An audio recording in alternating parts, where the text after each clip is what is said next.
അച്ചു എന്തൊക്കെണ്ടടാ? ആ കോയക്ക വരി എന്തുകൊണ്ട് വെറുതെ പോയപ്പോ കയറി അല്ലാണ്ട് വീഡിയോ പിടുത്തൊക്കെ എന്തായി? ഒന്നും പറയണ്ട കാക്ക, സമയം വേണ്ട. എല്ലാം ഇഷ്ട അനക്ക് പണിയെടുക്കണൊക്കെ വീഡിയോ എടുത്തോണ്ട് ഇട്ടൂടെ? അതൊക്കെ എത്ര പോലെ ആൾക്കാർ ചെയ്യുന്നുണ്ട്. ചെയ്യണം എന്ന് പറഞ്ഞിട്ട് കാര്യമില്ല, അണ്ട് ചെയ്യന്നെ.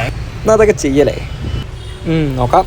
ഹലോ ഗൈസ്, ഈ കിടക്കുന്ന രണ്ട് ഫോണും ഒറ്റ കസ്റ്റമർ. ഒരു റെഡ്മി നോട്ട് 5 പ്രോയും ഒരെണ്ണം പിന്നെ നമ്മൾ സാംസങ്ങിന്റെ M20യും. രണ്ടിനും ബട്ടണാണ് കംപ്ലൈന്റ്. ഒന്നിൻ്റെ ആണ് ഓൺ ഓഫും മറ്റേൻ്റെ ആണെങ്കിലും സൗണ്ട് വർക്കണതും കൂട്ടണതും. ആ കാലഘട്ടങ്ങളിലുള്ള ഫോണിന് ഈ കംപ്ലൈന്റ് കോമൺ ആണ്. ആ സ്വിച്ച് ആണ്ട് മാറ്റി കഴിഞ്ഞാൽ സംഭവം ക്ലിയർ ആയി. പക്ഷേ ഇത് ഓർഡർ ചെയ്തിട്ട് വന്നിട്ട് കസ്റ്റമറിനാണ് മുള്ളിന്റെ വില നിർത്തിയത്. ഇവർക്ക് ഇപ്പം തന്നെ വേണമെന്ന് പറയുന്നുണ്ട്. എന്നാൽ പിന്നെ സിമ്പിൾ ആയിട്ടുള്ള പരിപാടി ഒന്ന് നോക്കാതിരിച്ചു. എന്ന് വെച്ചാൽ സ്വിച്ച് മാറ്റാത്ത നൈമ തന്നെ റെഡിയാക്കുക. ഇക്കുമത്ത് പണി താല്പര്യമുള്ള ഒരു കണ്ടോളി ഉപകാരപ്പെടും. എന്ന് വെച്ചാൽ ഇത് കുറെ ആൾക്കാർക്ക് അറിയട്ടാ, എന്നാലും അറിയാത്തവർ ഇനിയുണ്ട്. ഓൽ കണ്ടിട്ടാണ് ഞാൻ വീഡിയോ എടുക്കുന്നത്. ഫോണാണ് പൊളിക്കണതിന് മുന്നേ അതിന് സൈഡിലുള്ള സിം ട്രാൻഡ് ഊരാൻ മറക്കരുതിട്ടാ. ചില ഫോണിന് സൈഡിലേക്കാരും ചില ഫോണിന് മേലെയാവും താഴെയാവും. അതൊക്കെ നോക്കിയിട്ട് വേണം ചെയ്യാൻ. എന്നിട്ട് ഇങ്ങനെ മെല്ലെ ഒരു ഓപ്പണർ ടൂളൊക്കെ എടുത്തിട്ട് മെല്ലെ ഇങ്ങനെ കില്ലേ തള്ളു. നിങ്ങൾ എന്താ പറയില്ലേ, ഞാൻ തള്ളാന്നുള്ള വടായി ഒട്ടിങ്ങനെ തള്ളു അറിയില്ല. അത് കണ്ട് അയച്ചെടുത്താൽ കാണാൻ അതിൻ്റെ ഉള്ളിൽ ചെറിയ ചെറിയ ബബിളുകൾ. അതിങ്ങനെ ഓരോന്നിങ്ങനെ നിൽക്കി വെക്കുക. വർക്കാണോ നോക്കുക. വർക്കിംഗ് ആണെങ്കിൽ മാത്രം നമുക്ക് നമ്മൾ ഇക്കുമത്ത് പണി നടക്കും. ഈ ഫോണിന്റെ കേസിൽ അത് ഓക്കെയാണ്. അത് നിൽക്കിയപ്പോൾ റെഡ്മി തന്നെ ഓൺ ആവുന്നുണ്ട്. അപ്പോൾ നമുക്ക് മനസ്സിലാക്കാം നമ്മൾ ഈ പാനലിന്റെ മേലുള്ള ബട്ടണാണ് കംപ്ലൈന്റ് ഉള്ളത്. അത് നോക്കി കഴിഞ്ഞാൽ കാണാം അതിനുള്ള ഒരു റബ്ബർ ബുഷ് ഉണ്ടാവും. അതൊക്കെ ഇങ്ങനെ തേച്ചാണ്ട് പോയിക്കണം. ഇനിയാണ് നമ്മൾ ടിപ്സ് തുടങ്ങുന്നത്. ഇതേപോലത്തെ ഒരു പ്ലാസ്റ്റിക്കിന്റെ ഷീറ്റാണ് എടുക്കുക. ഇത് മറ്റേ നമ്മൾ സ്ക്രീൻ ഗാർഡ് ഊരി കഴിഞ്ഞാൽ കിട്ടുന്ന ഒരു ഷീറ്റ് ഉണ്ടല്ലോ, അതാണ്. അതിൽ നിന്നിട്ട് ഇതേമാതിരി ചെറിയൊരു പീസാണ് കട്ട് ചെയ്തെടുക്കുക. ഇനി അതല്ലാന്നുണ്ടെങ്കിൽ നിങ്ങൾക്ക് റബ്ബർ ബാൻഡിന്റെ ചെറിയൊരു പീസും കട്ട് ചെയ്തെടുക്കട്ടെ. അങ്ങനെ ചെയ്യണവരുണ്ട്. എന്നിട്ട് പിന്നെ ഏതെങ്കിലും ഭാഷയൊക്കെ എടുത്തിട്ട് അതിന്റെ നടുക്ക് നോക്കിയാണ്ട് കണ്ടുപിടിച്ചു. അതേ പറഞ്ഞുതരാം കുട്ടികളെ, ഇത് ഒരിക്കലും അതിന്റെ ഒരു പെർമനന്റ് സൊല്യൂഷൻ അല്ല. അത്